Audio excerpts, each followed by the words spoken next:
In problem number 13, the lowest common denominator is again what we're going to be looking to multiply both sides of the equation by.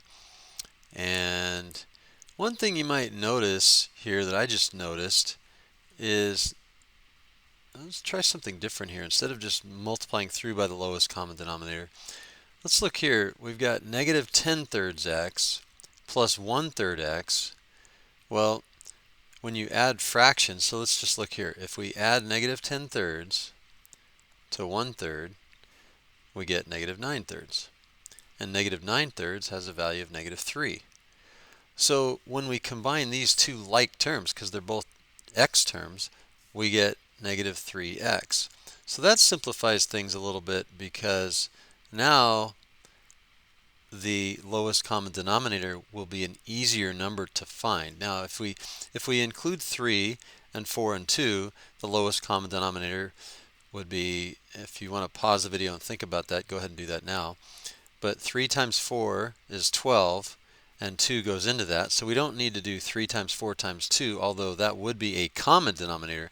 The lowest common denominator that 3, 4, and 2 all go into would be 12. Okay, but since we got rid of the 3 in the denominator over here by combining those like terms, now our lowest common denominator is that 4 again, just like I think we did on one of the first few problems. So now we can just go ahead and multiply both sides by 4. And look what that does for us. It's going to help us get rid of the fractions. So that's our goal, get rid of fractions. And 4 times negative 3x gives us negative 12x. 4 times negative 3/4, that 4 cancels with that 4. I'm not going to cross this one out because I need to use it for this term as well. So that 4 cancels with that 4, and we're left with negative 3. And then this 2 cancels with that 4. I'll do that now because it's the last term left. 2 goes into 2 once, 2 goes into 4 twice, and we have minus 3 times 2 times x.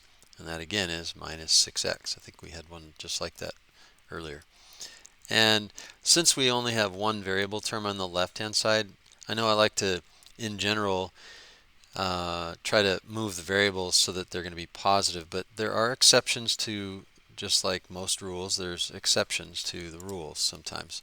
In this case, if I just move the 6x over to the left-hand side, we get negative 6x on the left, we get negative 3 on the right, and then by dividing both sides by negative 6, we get x by itself. The negative 6's cancel, and we get x is equal to 1/2.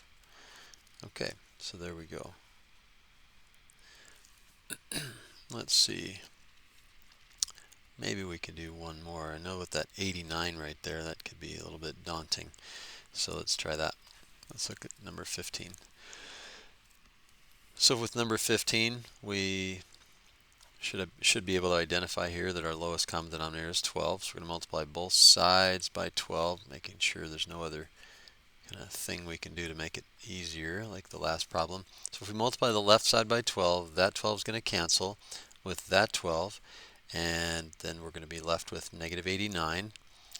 12 times negative n is negative 12n. 12 times 9 over 4.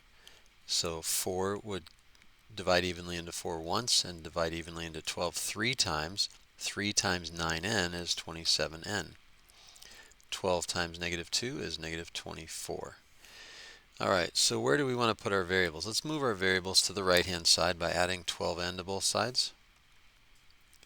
And at the same time, since we're moving variables to the right, we'll move constants to the left. This is a good one to do because we've talked about how to add a positive and a negative number, and we'll talk about that in a second. So on the left-hand side, negative 89 and 24, we have one negative and one positive. Well, we know it's going to be a negative because the 89, the absolute value of negative 89 is 89, so it's further away from 0 than 24 is. Bottom line is, when we have that, we just take the difference between 89 and 24. 9 minus 4 is 5, 8 minus 2 is 6, and we get, and because the 89 is negative and the 24 is positive, we get a negative 65. So just take the difference of those two numbers. I don't have to make it more complicated than that. And then 27n and 12n is 39n. Those cancel, and then we just divide both sides by 39, and we get n is equal to negative 65 over 39. Why does that not, any numbers go into those? What did I do wrong? Because I'm seeing that that's not the solution that shows up. Let me pause for a second.